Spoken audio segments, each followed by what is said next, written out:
చెల్లె పెట్టుకొని గతి గతి తిరిగత్తాండు. ఏం చేయన్నో ఎట్లా చేయన్నో. మరి ఇట్లా అయితే ఎట్లా బిడ్డ? అల్లుడు ఎట్లా రేవుకు రావాలి? ఏం మారుతాడే ఆ మానం తక్కువడు, ఇగ్రం తక్కువ, ఉరుకులాట ఎక్కువ.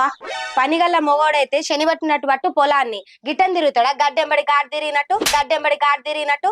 ఏమో బిడ్డ, అట్టిగా నీ బతుకును బండగట్టి బయలేసినట్టు చేసిన నేనే. ఆకారం చూసి అయమన్నోడు అనుకున్నా గానీ గింత పని దొంగోడని తెలియదు బిడ్డ. తెలిసి ఉంటే ఇంత దూరం తీసుకురాపోదును.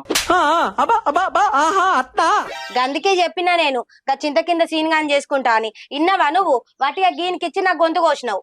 నువ్వు సందు దొరికిందని చదువుకోకు బిడ్డ. ఇట్లా అయిద్దా నేను అన్న కలగన్ననా?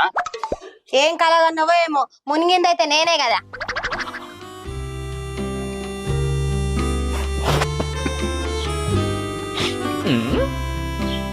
ఓ మామా, ఎటు పోతానవే? ఈ కింద కూడా పోతాను. అటు మొక్కనా మీ కొడుకుంటే రమ్మని జరా. సరే చెప్తున్నా.